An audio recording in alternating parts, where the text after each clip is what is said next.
The following is for information purposes only and should not be considered investment advice. All opinions and views expressed by the contributors to this podcast are in a personal capacity only. They do not represent the views of Progressive Equity Research or any other organisation mentioned in this podcast.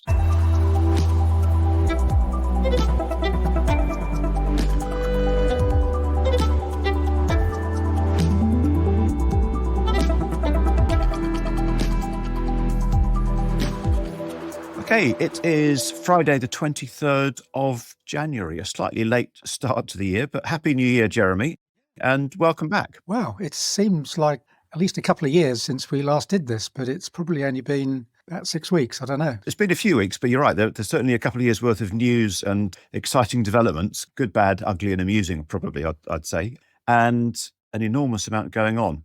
So where do you want to start? Should we talk about some global and macro themes and what's going on as we speak? Is there anything else to talk about? Well, you're right. I mean, there's so much of that could probably fill the whole of today's podcast. And I know at the end, we've got some themes for the rest of the year. So why don't we talk about what's going on at the moment, and then we can come back to the rest of 2026 at the end. How's that? Okay, well, 3 weeks into the new year. And if you thought 2025 was a bit of a blur with what Donald Trump and his administration were up to, I think so far year to date will tell you that things are accelerating. They're not decelerating or stabilizing. And I would highlight the fact that the DOJ investigation into Jay Powell and Trump's proposed European tariff regime in pursuit of his interests in Greenland are just the two high points in a number of things that have happened year to date already that have sort of raised the stakes, if you like, considering the outlook for the year ahead. In particular, I would say in relation to their investments exposure to the dollar, and particularly around the circus that arrived in Davos this week, with Trump's interest in Greenland really driving other Western leaders into fits of craziness. The market had memories of Liberation Day last April, this sort of muscle memory response to what happened in April last year. And we sort of, as a result, pretty quickly twitched into risk off mode. You know, people like Howard Lutnick leading with his chin, saying, we haven't come to Davos to meet with the global elite. We've come to sort of face them head on. Meanwhile, for all those sorts of proddings and jabbings at Davos, Scott Bessent was busy with his dustpan and brush trying to smooth things over. And I guess being the lightning rod from markets back to Trump. And of course, the speech that he made a long time ago now, I think it was Wednesday. A couple of days, yeah. Or maybe it was yesterday, I can't remember. He didn't backtrack on everything, but he kind of smoothed it all over. Well, he smoothed some things over and set off new battles or new arguments or new debate. I mean, he's clearly upset people in terms of his dismissive approach to NATO and the level to which Europe has helped the US. But in some ways, that's less relevant for markets. I think the things that markets are worried about, he's reassured people on. He stepped back from some of his most outrageous comments around Greenland. And yes, the tariff battle seems to have subsided. Although it was interesting to me, I think Europe felt like it was starting to be a little bit more galvanized than we've seen in the past. And the way that they were talking about preparing their trade bazooka, I think they were calling it, which was their response to coercion. It felt like they were perhaps getting their act together a bit more quickly than they had in the past. Is that fair, or is that maybe wishful thinking?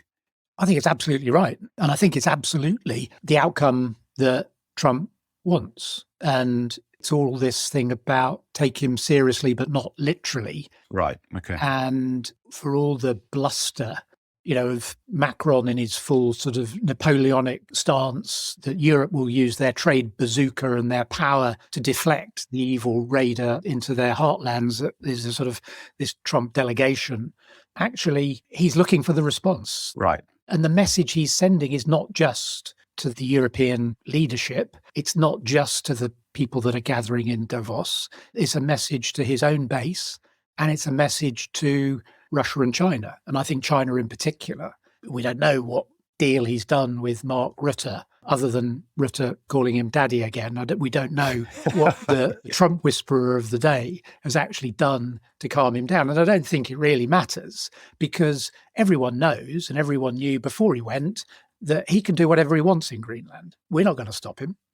Denmark can't stop him. Europe's not going to stop him. Britain's not going to stop him.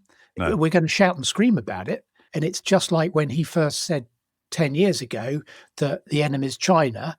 At the time, the UK was still trying to sucker up to China, and it was the golden era. And the majority of people, I think, now view China with some concern. And I think the same is true here, that he is making a case that Europe needs to toughen up. If it wants to have a say in the way the world is now reshaping itself, it's got to project some power. And it doesn't have any power at the moment. That's interesting. And so the view would be that Trump's aggressive behaviour towards Europe is helping Europe improve itself and become a more useful partner in NATO and in sort of defence of, I guess, the bloc that Trump feels he represents or is leading. So, yeah, okay. Yeah, I think there's an analogy here to when you're trying to get your teenage kids to do what you want them to do, clean their room. And you go in and you tell them how the world works, and they go all grumpy and they shout at you and then they scream at you. Then they refuse to talk to you, and then they hide themselves away. And then they come out a few days later, and 9 times out of 10, at some point, the room's tidy and we move on. Yes. Because switching off the Wi-Fi or not paying their phone bill is the ultimate sanction that you can threaten or you can actually use. Now, it's not been mentioned in all this, but if Trump just sort of said, rather than we're going to put a 10% tariff on all our trade with Europe, which is bad news, and particularly bad news if Europe decided to retaliate, that's all gone away now. But if he said we're going to ban exports of LNG to Europe, there'd be a very different response, a much swifter response. Yeah, that's right. But a lot of grumpiness and a lot of sulking in the meantime. And he's got a lot of weapons at his disposal, figurative and real.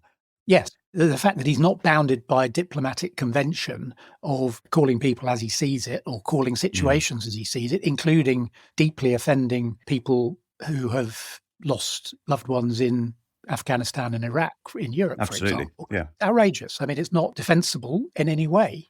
And Yeah. I mean, he just doesn't have it in him to apologise, even if he understands that he's gone a step too far.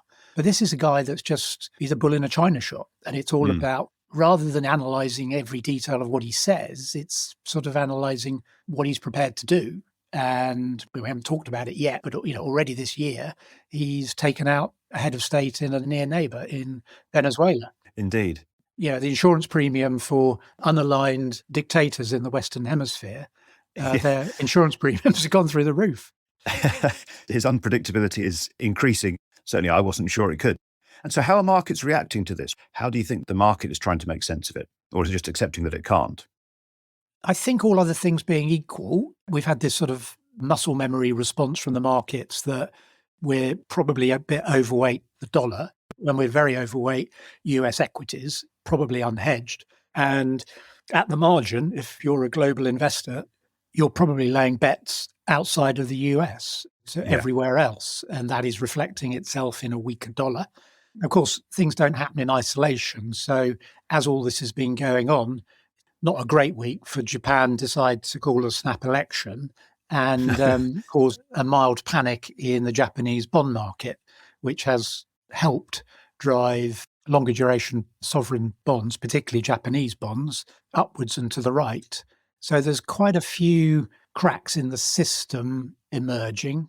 10-year JGB yields is one.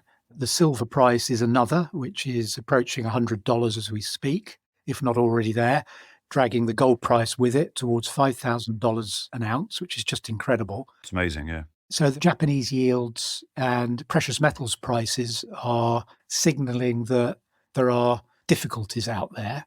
But the other thing that's happening is that in the real economy, we've just seen early indicators of Q4 GDP growth in the US, and it's sort of the highest in a long time, running at 4.4%.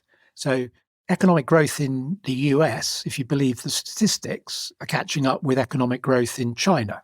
we're heading towards 5%. And people are now suggesting we're going to get prints of 5.5% out of GDP growth in the US as the big, beautiful bill tax reforms come through. Now, that's yet to be seen, but the stated intent from Trump and Besant last year was to run the US economy hot, and that certainly seems to be the case. But precious metals, I would argue, and bond yields are suggesting that if they do that and force short-term rates down, something's going to go bang in the bond market, and that's got to be a worry for everybody. And inflation hasn't run away yet, but I guess that's what the bond market's worried about. That's what the longer-term investors are scared of. That's the concern. Yes, but I think we're probably going to go through a period over the next quarter or so where measured and reported retail price inflation, consumer price inflation in most Western countries are going to be downwards. Right. Today or overnight in Japan, we got a surprisingly low print in inflation. We've had lower prints in inflation, both the US and the UK recently. So I think short-term measured consumer price inflation is probably heading down, but the test is going to be whether they will fall materially below the 2% target. And I suspect that that's going to be a challenge, but we'll have to wait and see. Okay. And I guess the outlook for that inflation interest rate battle is driven by a huge number of factors. And one thing that you've done is to pull together 6 factors that you think are potentially relevant for the rest of 2026. And some of those factors I think will drive that inflation landscape, which will, I guess, in many ways dictate the flexibility that central banks, independent or not, have with interest rates. And maybe now's a good time to run through what those 6 key themes are, and we can revisit them perhaps as we go through the year. So what are your top 6 themes for 26? Well, just sort of caveating anything, it's always difficult making predictions, especially about the future. These aren't predictions, but just thinking through what the major themes are that I think are interesting. And it just happened to be 6. So 6 for 26, I guess. Yep.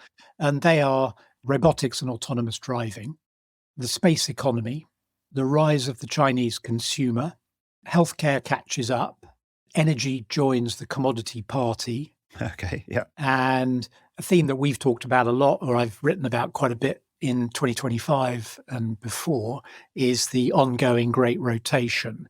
So the way that capital is very heavily weighted to dollar assets.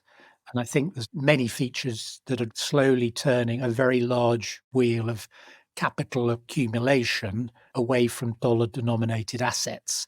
And that's to do with things like historically high valuations for certain equities in the US. And we're moving into a multipolar world quite clearly.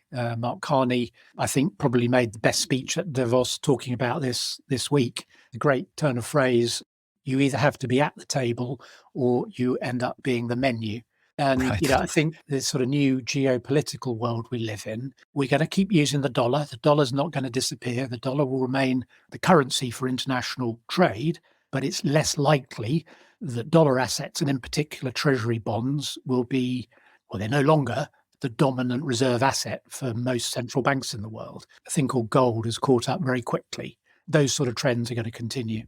No, that's happened very fast. And you're right, with dollar, if you've got the president going around openly attacking the independence of the Fed, then the value of the dollar or the safe haven status of the dollar's got to be hugely in question. And that leads to all sorts of other discussions or movements of capital. And I think for the other factors, we can maybe come back and talk to each of those at another time. But I think they're just the things that I think are interesting talking points, interesting things for investors to consider. Happy to dive into any of those. Absolutely right. And I think, things like robotics and AI, Chinese consumer and the ongoing demographics and healthcare, all of those will play into the inflation data and the way that the economies evolve over time. So there's a huge amount to go into. Too much for now, but a lot for future podcasts and talks as we go through Q1 of this year. So let's leave it at that. Jeremy, thank you very much. Great to catch up again. And you. Good to be back on top of the news flow. And we'll talk in the next couple of weeks. Okay. Talk to you then. Bye for now. Thanks. Brought to you by Progressive Equity.